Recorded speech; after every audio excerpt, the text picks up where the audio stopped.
Hey there, YouTube followers. This is Michael of Painting War Games. I wasn't going to make a video today.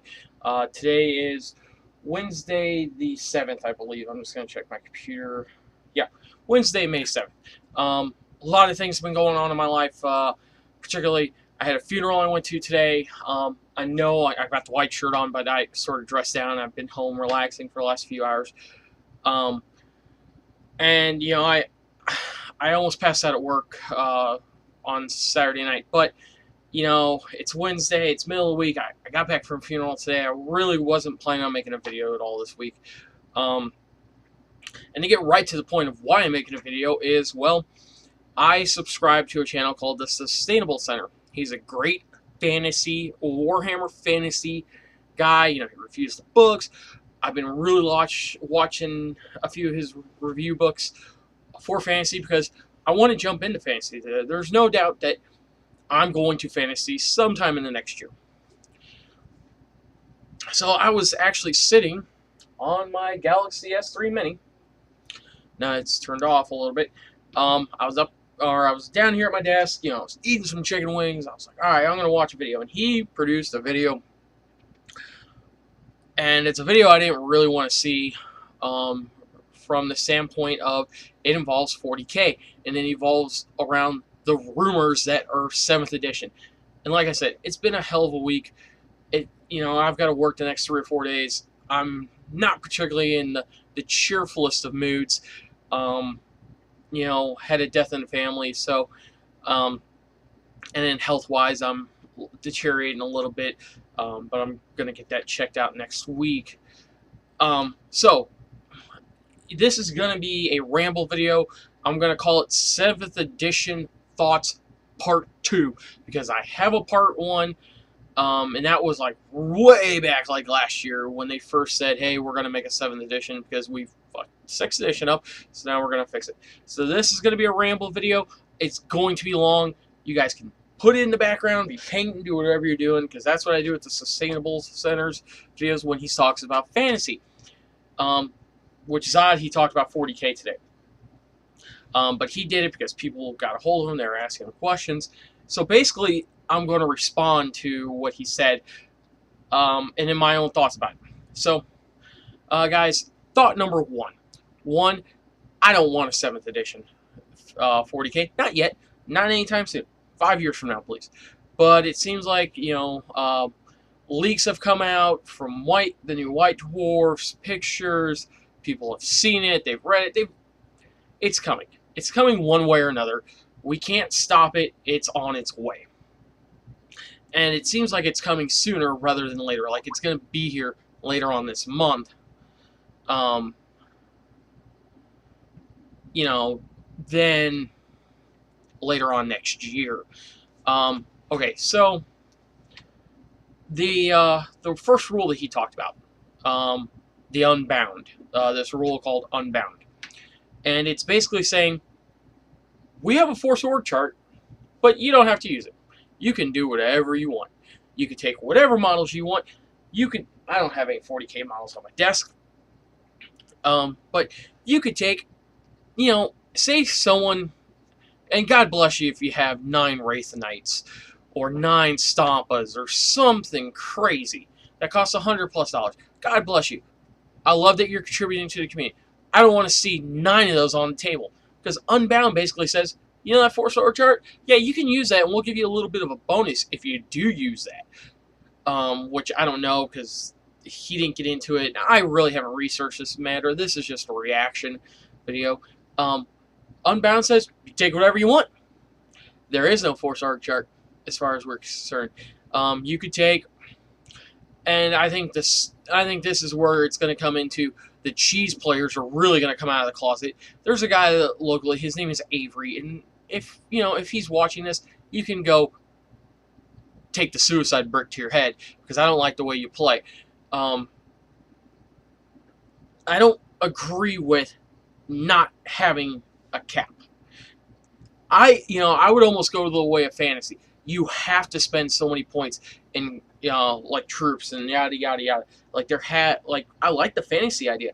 I think 50% They have a limit. They have a percentage, but I think 50% of the army has to be core, which would be 40K's troop choices. Um, Unbound just says you guys can take whatever you want. You want to take 9 Helldrakes? Fine. You want to take 20 Titans? If they're cheap enough in your game? Fine. You don't have to take troops. You don't have to take that minimum of 2 troop choices anymore, which saddens me. Because now, you're saying whoever has the deepest pockets can win the game. That's what GW is effectively saying. They're saying you can take anything from Forge World, anything that they make and that has rules, and everything they make has rules, including Forge World, even though they pre-release stuff before it has rules. But you're basically saying take anything from any one of our lines, and you can play. There is no chart. Unbound is whatever, and thinking about that, Unbound sounds like it's going to be the new Apocalypse. Even Apocalypse had some limitations. It said you had to take 2 troop choices, and then there was definitive sort of rules for Apocalypse, particularly 5th edition Apocalypse. 6th edition Apocalypse, I read the book once. I'm glad that they crammed in some of the Forge World models into that book. But it sounds like Unbound, and I'm going to talk about this. I'm going to ramble, and it's already 6 minutes in. Unbound, in my opinion, is they had really tried to push it. They said, hey, we created escalation, and TOs were like, no, we're not going to use escalation. They said you could take double force org over 2,000 points. Well, you guys can run 1950. Is what TOs did. So TOs had basically, they've done a great job at saying this is what you can take. I have a beef with them as of right now about saying, oh, you can take Forge World, because I honestly think Forge World should not be allowed at all until every store that sells GW can carry and get their line of models and have the rules at hand. Just my personal preference, because, like I said, Forge World is expensive. Some of their models that they make are broken as hell. I know the Bad Up War books, they have, and I'm going to point you out, Avery, again. You have an HQ choice from the Red Scorpions that says, I'm a Psyker level 3 or 4. Yeah, I can burn a Warp Charge to get a 2+, and then I can burn another one to get a 2+ invul. Crap. And he's probably toughness 5, I'd imagine, or some shit like that. And yes, I'm going to swear a little in this because I'm a little upset. But yeah, that's where I'm coming from. I personally don't believe Forge World should be in the game at all. Forge World is meant for Apocalypse. If you have that much money, Apocalypse is your game. If you have that much time, if you want to win that much, and you're willing to go to Forge World, which isn't even on GW's website as of right now. Now, you guys could be viewing this like 5 years from now and be like, hey, Michael, this is crap. It works great. Okay, I'm making this video on May 7th, 2004 at 6:37 p.m. I wasn't going to make this video, but yeah. Okay, so Unbound, I don't like it. I think it belongs in the garbage because, frankly, what GW is saying is, you guys, there is no Force Org chart. You don't even have to use your own codex. You can say, I want to take Bloodletters from there, I want to take Juggernauts from that, I want to take Wraith Knights from Eldar, and you can basically make an army of the best units. Now, on the flip side of that coin, I think TOs are going to step in and say, look, we're not playing Unbound. You are using the Force Org chart, and I imagine allies are still going to stay in this 7th edition or 6.5, whatever they want to call it. TOs are going to step in, and they're going to piss off a lot of players. And I hope they do. I hope they piss off a great many of players, and I hope they finally crack it down to this. And this is how I play. I haven't played 40K, as you guys know, in probably 2 months now. Oh, yeah, it's May. It's been 2 months. It's been since March since I've played. Yay. In my opinion, if I had to run a tournament, I'd run it like this. No Forge World. Force Org chart. No escalation. Done. You get rid of all the super heavies. You get rid of all the cheese that's in Forge World. And I've got people texting me, my cousins from the funeral. Yeah, you get rid of all the Forge World. You get rid of all the cheese that is in there. Just wipe it clean. Say no force. You say force org chart. Boom. You got one force organization chart to a certain point perspective. I would personally raise up the cap to 2,500 and say at 2,500 or above, that's when you do double force org, because that's technically when Apocalypse kicks in. At 2,500 points or greater, somewhere, in my opinion, Apocalypse should be somewhere in that 3,000 to 4,000 point range. Preferably, like, you could say double force org at 2,500, and then Apocalypse you say at 3,500 plus is Apocalypse, which would be unbound. You just take whatever you want.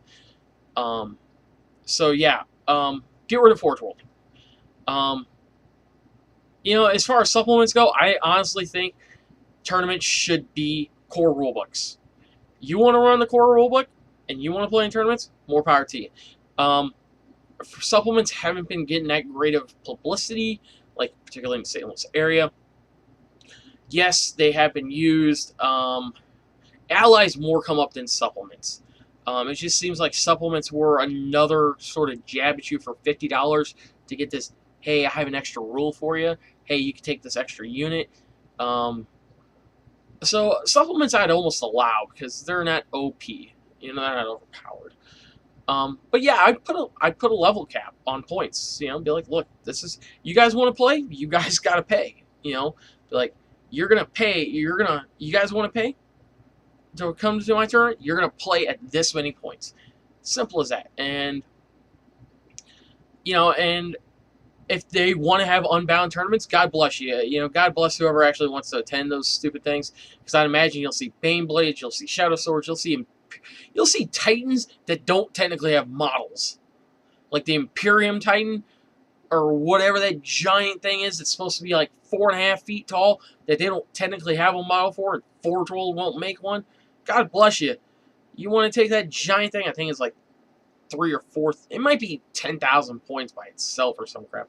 I don't know. My Apocalypse book is with my buddy, and he hasn't played in a long time either.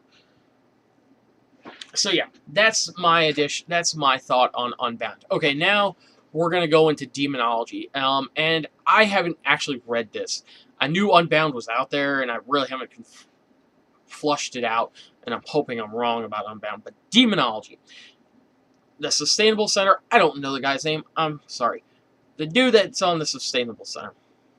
He says what they did is they took the Dark Angels, Chief Librarian or Master Librarian, and I guess he was down to 1 wound in this battle, and he said, "I'm gonna summon a greater demon of Khorne." Come on, guys, really, GW? Really? You're gonna allow that to happen?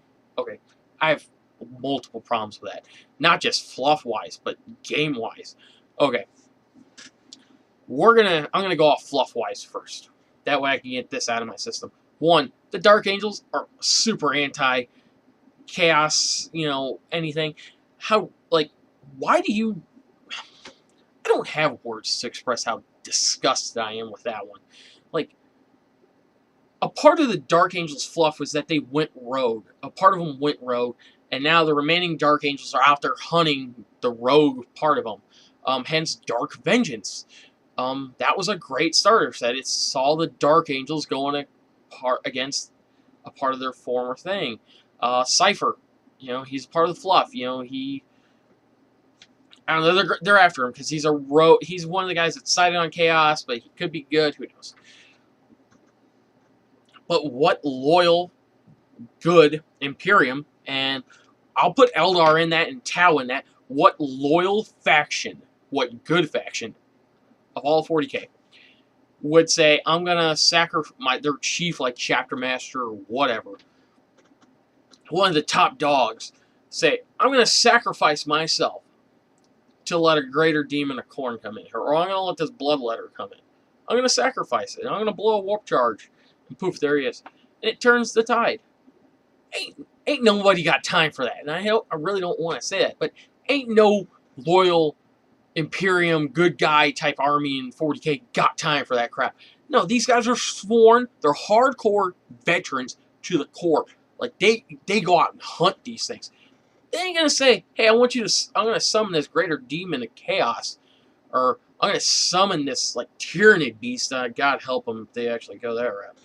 Um, I'm gonna summon this giant, mega thing of chaos, like the Great Unclean One, down here to fight on our side, and then yeah, he's gonna wipe us out. Fluff wise, this makes no sense.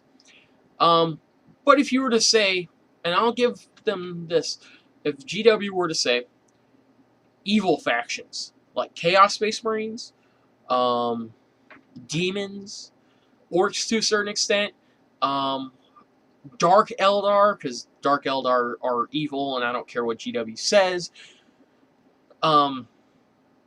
Tyranids to a lesser degree, but I would almost let them get away with it because Tyranids got fucked real hard with the ally list and with their codex. So yeah, I'd give them some help. I would be willing to accept that. You get the evil armies out there and you say, hey, all right, here you guys go. You guys want some of this? Here's something, because you can see Chaos Space Marine, like a captain of a Chaos Space Marine army saying, look, I'm dying. I need to summon a greater demon. Poof, there he is. He sacrifices himself to the war. Fluff-wise, that makes sense. And game-wise, that makes sense, particularly on the Imperium side. Game-wise, you should not let the good guys summon bad guys, and vice versa. So yeah, I know I briefly touched on the game side of it, but yeah, I mean, just think about it. Fluff-wise sort of goes game-wise. Who wants a Space Marine captain summon a greater demon of Khorne? Or the Great Unclean One? Or Angron? Or some crap. You could see Chaos Space Marines doing it. Hell, you could see a demon say, I'm getting my ass handed to me. I want Abaddon on the field. And he does some sacrificial thing to the Khorne or Nurgle or Slash. He does some wacky thing, and Abaddon is there. Hell, I'll even let you throw in the Primarchs for some extent to that one. Like, bring the Primarchs in. Okay, but they can't summon their equally opposite side. Because I personally would love to see Primarchs on the table, and I know Forge World's doing it. It's just, it's pre-40k. It's horse heresy, and God help them when they get the Vulcan and Alfarius, because Alfarius and his twin brother. I'm gonna buy me a Vulcan, and I'm gonna buy me the Alfarius. I'm gonna buy me the Alpha Legion Primarchs, because Daddy knows I like both of them. I actually got plans for tattoos for both those guys, but that's besides the point. So yeah, that's my big hiccup on 7th edition. What we've seen so far is it's weird. It's like whoever is on their sales team, whoever's on their R&D and research team about what the community wants is not listening to what the community wants. Competitive players drive sales. Done. That it is, because every competitor player who wins like a grand tournament or the master tournament, they've got probably about 20, if not hundreds of people behind them wanting to buy that army. Oh, that guy won that? I want to learn how to play like that. I'm going to buy his army. And that's what they do. Competitive players drive the young guys like me to say, I want that piece, because that piece did a lot. Hell, why do you think I have a Wraith Knight? I don't even play Eldar. I bought it because when it came out, everyone's like, oh my god, this is amazing. And my buddy has a Riptide, and I have a Wraith Knight, and we were supposed to do this cool model thing, and we never did. I have no use for that $115 model sitting on the shelf. It looks cool. I might sell it. Not going to happen anytime soon. Okay, so now we're 20 minutes in. And so this is where I'm going to go, excuse me, and say, GW, what the hell are you doing? Come on, bro. Come on, I love your products. I love 40K products. 40K products, like the Sustainable Center, drives is the money maker for you guys. Come on, brother. Come on, give us what we want. The competitive players want a set rule set. They want a book. 7th edition, you can come out with your own tournament rule book for all I give a shit. But you better not charge us $100 for a book that says this is the rules how you play. And doesn't break the game.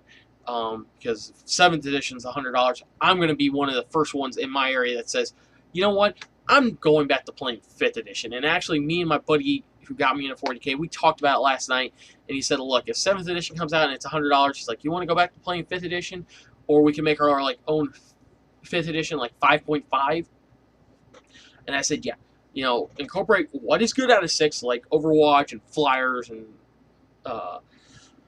stuff like that, but go back to the 5th edition way of how charges worked and stuff like that. And I'm all for that. And get rid of hull points, please. Or, I don't know, I'm still on the fence with hull points. I think it's a great way to get rid of vehicles, but at the same time, I think it's kind of cheesy and blah, blah, blah. We're not getting into that now. So, yeah.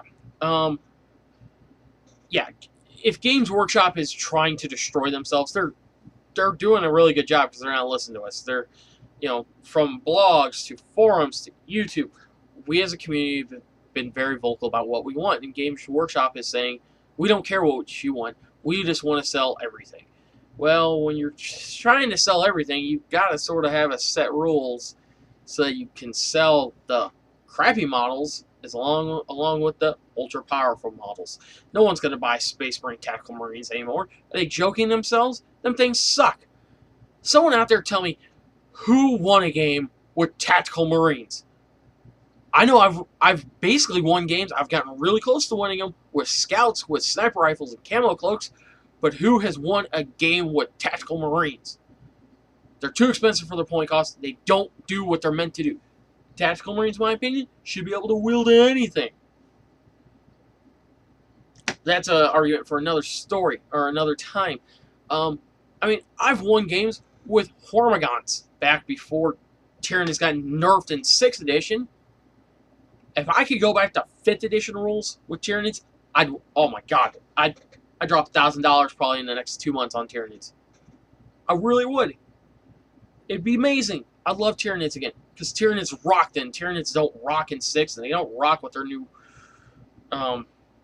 they don't rock in their new rulebook, because 6th edition is about shooting, and Tyranids are about close combat, and the two don't mix. I could go on a rant about Tyranids. I should, actually, one day. But yeah. So, in closing, or in short, if 7th edition is what rumors are saying and what has been leaked, I will probably go to 5th edition. I'll probably do a 5.5 edition with me and my buddy. Knowing me, though, I'll probably type up a set of rules and I'll keep them on my desktop and I'll print them out. And me and him will have them. That's how we'll play. I won't go to tournaments. I won't do anything with it. Because I'm not going to buy another $100 rulebook. Fuck, they should send me a $100 rulebook because I spent $100 on their 6th edition rulebook, and just because they broke the game with escalation and all the other supplements doesn't mean I should pay another $100 18 months later because they shed on their own product. But with that said, if it is true, I'm going to make my own 5.5 rules. I'm going to call it 5.5.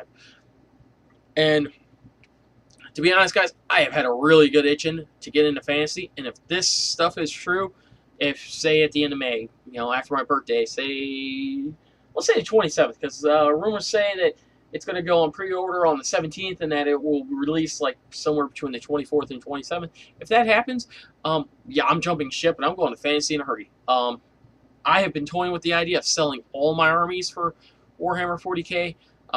My buddy, I loaned him my Helldrake, and I told him I wanted to sell it. He just won't give it back, and blah, blah, blah, blah. I finally said, dude, give me $100 and that damn thing's yours. And he said no, because it's a $40 model that I put a $60 paint job on, and he's just nuts. But yet he wants to bitch at me about not wanting to sell it. Granted, eBay, I probably won't get $100, but whatever. I'm debating on what I'm going to do. But yeah, I'll go to fantasy. I'm already toying with the idea.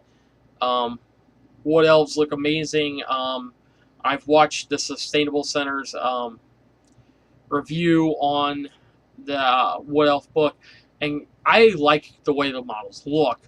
Granted, Wood Elves are not for the beginner, so with that being said, I'm probably going to go to Warriors of Chaos and Fantasy here in the next 4 or 5 days, whenever I get paid next. I've already got like a $130 list. It's It's the book and the battalion that I want. Sorry, guys. Allergies really bad here in St. Louis, and it's cranking near 90 degrees. So, yeah, I'll probably jump to fantasy, and I'll probably stick with fantasy for a while because it just seems like fantasy is that game. I want charges, and I want to be able to charge. Um, so yeah, it's coming. I really think I'm jumping to fantasy now. Whether I do high elves because I want to do an elf army, or I do warriors of chaos. I might do demons of chaos. I'm not really sure. Um, yeah, I'm thinking about doing it. I almost want to just do the Island of Blood set just to get that, so that way I get the little mini rule book. Um,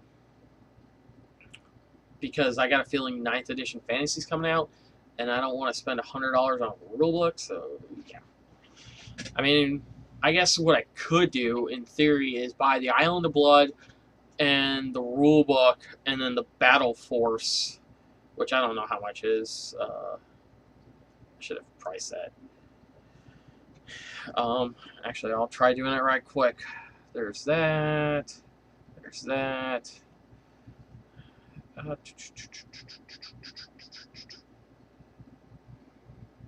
Island of Blood. I just saw it. Blood Island. It's $214. I almost wouldn't go with the Island of Blood. It's just it comes with a lot of models, and it has high elf and Skaven stuff. So the Skaven stuff is a lot of stuff to paint. Granted, I could save $20 and get it right under 200 if I just went with the Warhammer 2010 rulebook, but we all know that it's probably coming out here soon, so whatever. Yeah, I could spend $220 and be perfectly okay with that and say I'm doing high elves. So this is going into 30 minutes, considering the title and all that. But yeah, guys, I'm sorry I ranted. I don't know what your guys' thoughts are on the 7th edition stuff. I mean, if it all comes true, you can see me jump and ship the fantasy real quick. And I have the models here. I've got most of these things painted. I'm still working on Stormblades because I've been in such a painting rut the last 2 months. I'll be going over to War Machine and Hordes. I'll just beef up my Signar army. I've only got the battle box and a thing of troops. Actually, I might do that instead of going to fantasy. But who knows? So, alright guys, this is Michael Painting War Games. Again, I apologize. It's been a rough week. It's only going to get worse from my perspective because I work the next 4 or 5 days. And Mother's Day is here on Sunday. Yay. So, alright guys, Michael Painting War Games. I'm signing out. And as always, keep gaming.